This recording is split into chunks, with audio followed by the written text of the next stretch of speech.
Bonsoir à toutes et à tous, soyez les bienvenus sur Monaco Info. Je suis ravi de vous retrouver pour une nouvelle semaine et donc une nouvelle édition. Nous parlerons de politique monégasque avec la conférence des présidents des sections européennes de l'Assemblée parlementaire de la francophonie, un rassemblement qui a eu lieu ce lundi au Conseil national. Nous parlerons de politique française également, à l'occasion du premier tour des élections présidentielles qui se dérouleront ce dimanche. Nous serons avec Laurent Stefanini, l'ambassadeur de France à Monaco. Nous vous présenterons les modalités de vote pour les Français résidant à Monaco.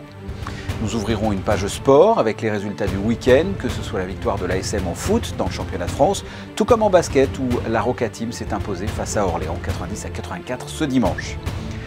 Donner une seconde vie à un objet du quotidien lorsqu'il est cassé afin de ne pas le jeter, et tout cela en faveur de l'environnement et de la lutte contre le gaspillage. Voici le concept d'un rendez-vous organisé par la mairie de Monaco tous les 2 mois, le Mounégou Repair Café.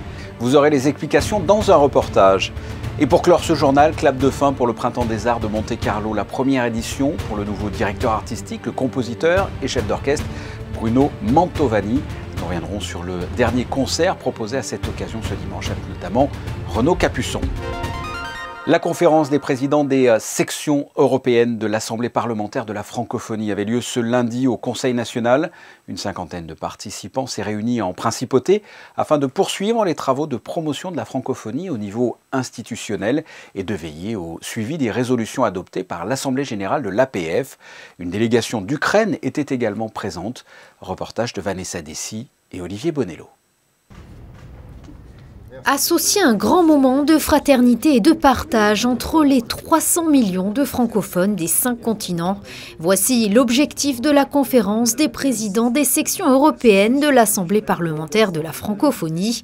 Cette journée souligne le soutien de la francophonie à la jeunesse et à ses aspirations, notamment dans les domaines de l'entrepreneuriat, du numérique et du développement durable. Une cinquantaine de participants, parlementaires et permanents, poursuit les travaux de promotion de la francophonie au niveau institutionnel et veille au suivi des résolutions adoptées. C'est la 4e fois que Monaco reçoit l'Assemblée parlementaire de la francophonie. C'est un moment de fraternité, c'est un moment de convivialité. Les valeurs véhiculées par la francophonie sont des valeurs nobles que nous partageons tous, de protection évidemment des droits de l'homme, des droits de l'enfant, l'égalité entre les hommes et les femmes, de la défense de la démocratie bien évidemment.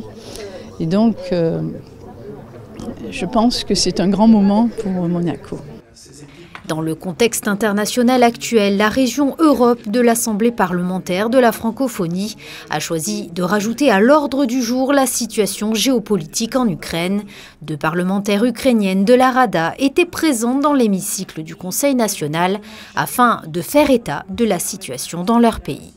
On doit avoir confiance dans nos armées, on doit les renforcer. Et la deuxième chose, c'est d'avoir une unité et un soutien international. On a plusieurs pays ici qui sont présents, des parlements de pays francophones, régionaux. Et bien sûr que presque tous les pays qui sont représentés ici, ils donnent déjà beaucoup de soutien et d'aide aux Ukrainiens. Mais il y a toujours plus qu'ils peuvent faire et qu'ils doivent faire comme membres de la communauté internationale qui également voudrait vivre, j'imagine, en paix et en sécurité. Le président du Parlement ukrainien est venu compléter les interventions par visioconférence. Stéphane Valéry et son homologue ont notamment abordé les discussions autour des sanctions déjà appliquées en principauté à l'encontre de la Russie. Ruslan Stefanchuk a de plus exprimé sa gratitude aux États membres de la francophonie pour la position de principe qu'ils ont adoptée en soutenant l'Ukraine. Stéphane Valéry, que vous avez vu dans ce reportage, sera notre invité dans le journal de mercredi au lendemain de l'élection du président du Conseil national, du renouvellement du bureau de l'Assemblée et la reconduction des commissions. De la politique monégasque, nous passons à la politique française avec les élections présidentielles. Pour rappel, 9 candidats en lice, 2 passeront le premier tour de dimanche. Les Français qui habitent à Monaco voteront. Quelles sont les modalités? Pour cela, nous recevons Laurent Stefanini, l'ambassadeur de France à Monaco. Monsieur l'ambassadeur, bonsoir. Bonsoir. Les élections, le premier tour va arriver vite, très vite, puisque c'est ce dimanche. Est-ce que Vous êtes prêts, vous-même, votre équipe est prête? Alors, nous allons avoir toute une série d'élections dans les mois qui viennent, puisque nous allons avoir les 2 tours des élections présidentielles, le 10 et le 24, et ensuite, début juin, nous aurons les élections législatives. Alors, ce que je peux dire quand même, d'abord et avant tout, à ceux qui nous écoutent, d'abord aux Français de la Principauté de Monaco, il faut vraiment, je pense, que nos compatriotes résidents et inscrits en principauté aillent voter. Ça, c'est la première chose que je voulais dire. La deuxième chose, c'est remercier évidemment le gouvernement princier, la mairie de Monaco et la direction de l'éducation nationale pour toute l'aide qu'elle nous apporte dans l'organisation de ces scrutins. Et justement, concernant les modalités, comment ça se passe? Comment est-ce que l'on peut aller voter ici à Monaco? Donc, au lieu du vote, c'est-à-dire à l'école Saint-Charles, il faut venir, évidemment, d'abord avec un papier d'identité, une pièce d'identité. Et cette pièce d'identité, c'est soit la carte nationale d'identité, soit le passeport, soit en cours de validité ou même périmé, soit un document d'identité français, soit la carte consulaire en cours de validité. Par contre, les documents d'identité monégasques, y compris la carte de séjour, ne suffisent pas. Et il faudra venir avec un masque. Et il faudra, d'autre part, effectivement, venir avec un masque. Que représente pour un ambassadeur de France à l'étranger une élection comme ça présidentielle? C'est important, bien sûr. Alors, c'est évidemment très important. C'est très important pour la communauté nationale française. C'est très important pour, je dirais, la France en général, les Français en particulier, et en particulier les Français de l'étranger. C'est pour ça que ces Français de l'étranger, qui sont quelquefois un petit peu plus éloignés de la métropole, alors c'est pas tellement le cas à Monaco, mais où on est quand même très proche de la France et avec beaucoup de liens, mais ils votent un petit peu moins, ils se sentent moins impliqués. C'est très important. C'est très important parce que l'élection présidentielle est le cœur de notre système politique. Pour 5 ans, c'est ce qui détermine qui va être responsable de notre politique nationale et qui va, en quelque sorte, aider la France à traverser cette période extrêmement difficile, à la fois suite de la pandémie, la guerre en Ukraine, que nous traversons. Donc je pense que c'est très important pour les Français de voter. Je crois qu'on dit toujours qu'on a le droit de vote, mais ce n'est pas seulement un droit, c'est un devoir.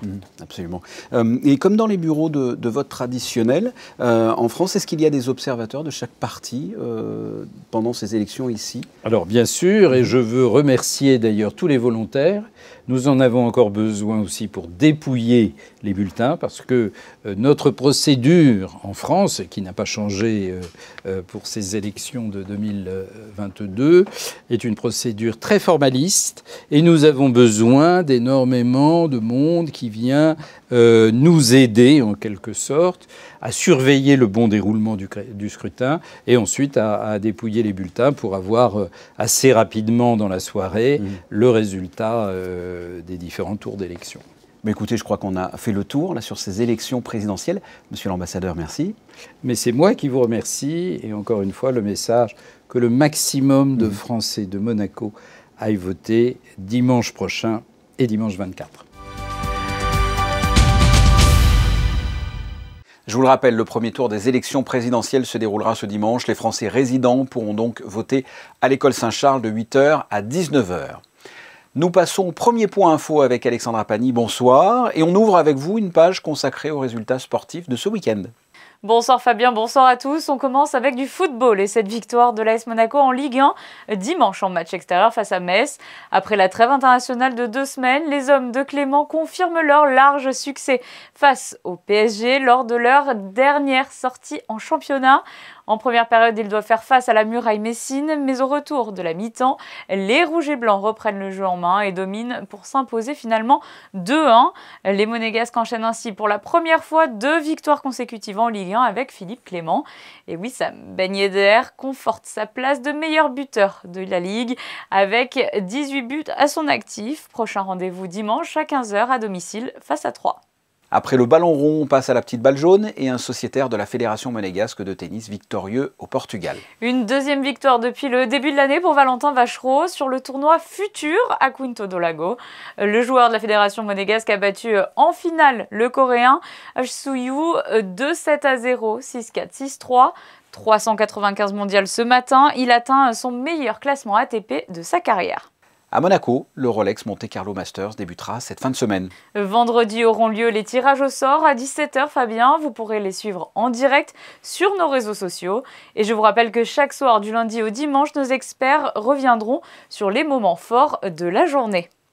Elles sont arrivées au bout de leur aventure. Les participantes de l'édition 2022 du rallye Aïcha des Gazelles du Maroc sont arrivées samedi. Une arrivée riche en émotions pour les 156 équipages. Après 15 jours à s'affronter dans le désert marocain, elles ont pu enfin franchir la ligne d'arrivée sur la plage d'Essaouira en présence de plusieurs personnalités et le prince souverain avait lui aussi fait le déplacement pour l'occasion.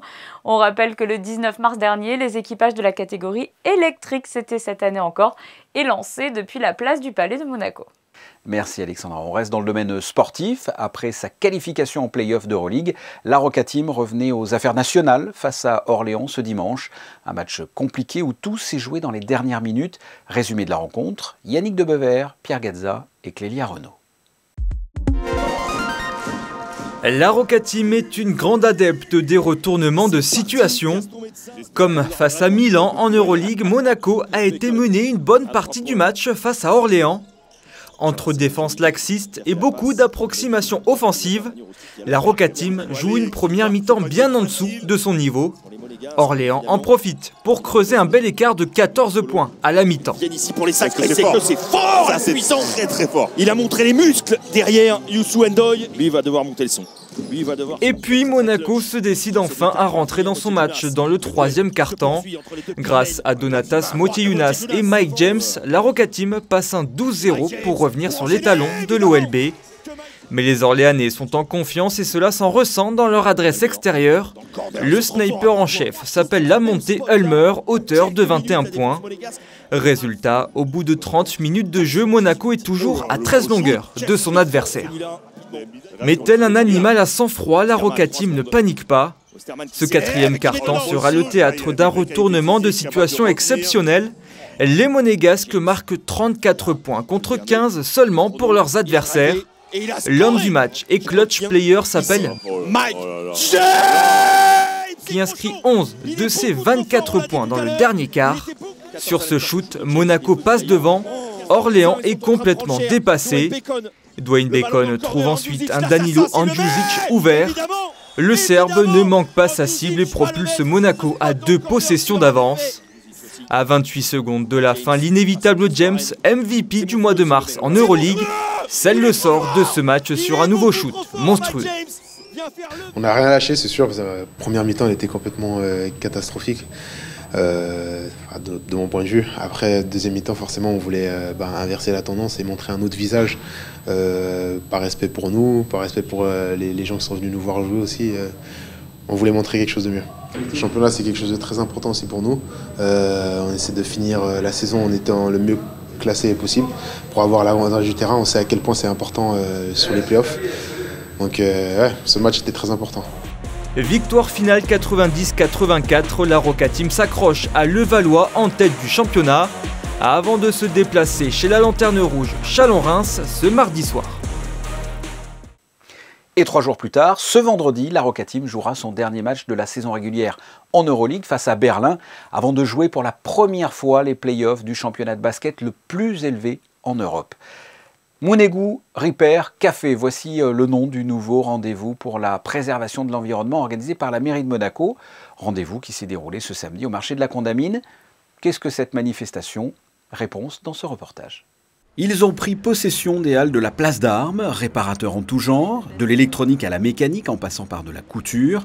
La première session du Mounegou Repair Café a eu lieu ce samedi de 15h30 à 18h.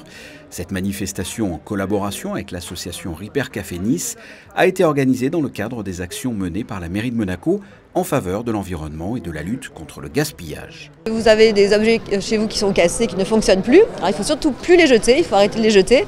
L'objectif c'est de les amener donc chez nous et donc il y a des réparateurs qui sont à votre disposition, donc gratuitement, l'entrée est libre et qui sont prêts à réparer justement tous les petits objets du quotidien ou tout ce qui ne fonctionne plus à la maison. Donc c'est vraiment pour favoriser l'économie circulaire et réduire nos déchets. Voilà, ça s'inscrit vraiment dans la campagne de lutte contre le gaspillage que la mairie a lancée depuis plusieurs années. Un rapide diagnostic est l'objet du quotidien, si c'est possible, et réparé sur place. Cafetière, appareil à raclette, lampe de chevet, aspirateur, peu importe, la demande était bien présente. Je peux vous demander pourquoi vous êtes venu ici aujourd'hui ? Pour arrêter la surconsommation. On a peu de solutions puisque tous les objets apparemment maintenant sont faits pour être en plastique et jetés et envahir des continents de plastique. Donc voilà, on essaye de trouver, puis ça crée quelque chose d'intéressant, je trouve, le relationnel, on n'est plus derrière des écrans, on voit des gens. Le Mounegou Repair Café est un rendez-vous qui se tiendra désormais au marché de la Condamine tous les 2 mois. La date exacte n'est pas encore fixée, mais notez déjà que dans le courant du mois de juin, vous pourrez faire réparer vos objets défectueux gratuitement au marché de la Condamine. Nous retrouvons Alexandra, on parle réseautage et formation avec vous. Oui Fabien, il s'agit de la nouvelle formation proposée par la Jeune Chambre économique. Le réseautage ou networking est un outil de communication essentiel dans la sphère professionnelle qui connaît ses propres codes. À l'occasion de cette conférence, de nombreuses clés pour mieux créer son réseau, comment l'entretenir et le faire fructifier seront données aux participants. Pour y participer, il suffit de vous inscrire sur le site de la jcemonaco.mc. L'événement se déroulera le 6 avril à 18h30. Un gala pour un important anniversaire. Le Lions Club Monaco fête cette année son 60e anniversaire. Pour l'occasion, une soirée de gala était organisée à l'Ermitage en présence du Prince Souverain. Les invités ont pu également découvrir les œuvres de l'artiste Marcus Marine lors de la soirée. Merci Alexandra. Le concert de clôture de l'édition 2022 du Printemps des Arts de Monte-Carlo s'est déroulé ce dimanche 18h à l'Auditorium Régnier 3. C'était la première sous la direction artistique du compositeur et chef d'orchestre Bruno Mantovani. Retour sur cette dernière date avec José Sacré.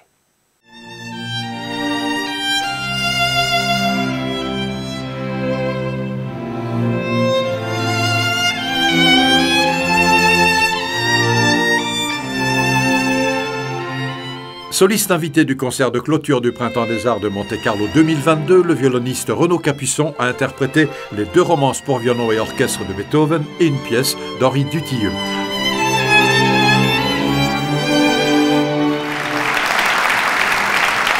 En présence de son Altesse Sérénissime le Prince Souverain et de son Altesse Royale la Princesse de Hanovre, présidente du Printemps des Arts, l'Orchestre Philharmonique de Monte-Carlo, sous la direction d'Andris Poga, a ensuite offert au public une interprétation magistrale de la 15e symphonie de Shostakovich. Un grand moment de musique pour les fidèles du Printemps des Arts qui ont particulièrement apprécié cette édition 2022. Ce qui me plaît, c'est qu'on a le choix. On nous donne toute une palette de musiciens, de compositeurs, de musique contemporaine et également de musique classique. Et ce qu'il y a aussi, c'est l'ouverture au monde. À chaque festival, on peut découvrir une nouvelle musique. Ce qui nous permet aussi d'avoir une autre écoute. Cette année, c'était l'Arménie, c'était magnifique. Il y a eu des jeunes qui sont venus, qui ont été invités, qui sont venus écouter, surtout ils les ont invités pour les créations contemporaines. Donc c'est une ouverture d'esprit qui est très importante, je crois. Je crois que c'est ça la culture en fait. C'était la première édition de Monsieur Mantovani et comme nous en avions discuté ensemble, il a varié les domaines puisque nous avons eu droit à une exposition, nous avons eu des ballets, il y a eu un concert pour jeunes publics. Il est vrai qu'il y a un sentiment de très grande satisfaction aujourd'hui et puis un petit pincement au cœur parce que c'est déjà fini. Mais comme le thème était ma fin et mon commencement, donc c'est la fin mais on attend le commencement de 2023. Et pour ça, il faudra attendre le printemps prochain. Mais avant cela, qu'en est-il de ce printemps, Alexandra? On vous retrouve une dernière fois pour faire un tour de la météo de ce mardi. La journée sera bien plus ensoleillée que ce week-end, Fabien, et les températures remontent progressivement tout au long de la semaine. Il soufflera encore une légère brise sur la journée, le soleil se couchera à 20h02 et nous fêterons les Irènes en ce 5 avril. Et pour info, Irène de Thessalonique est une martyre dont le prénom veut dire paix en grec. Passons aux photos du jour. C'est une passerelle entre guillemets entre le pavillon Monaco à Dubaï et le savoir-faire monégasque. Albert Croesi a remis à la Société des Bains de Mer la plaque gagnée par le Café de Paris sur place. Un prix suite au concours Expo It Award. Ce sont des photos à Dubaï et à Monaco de Manuel Vitali.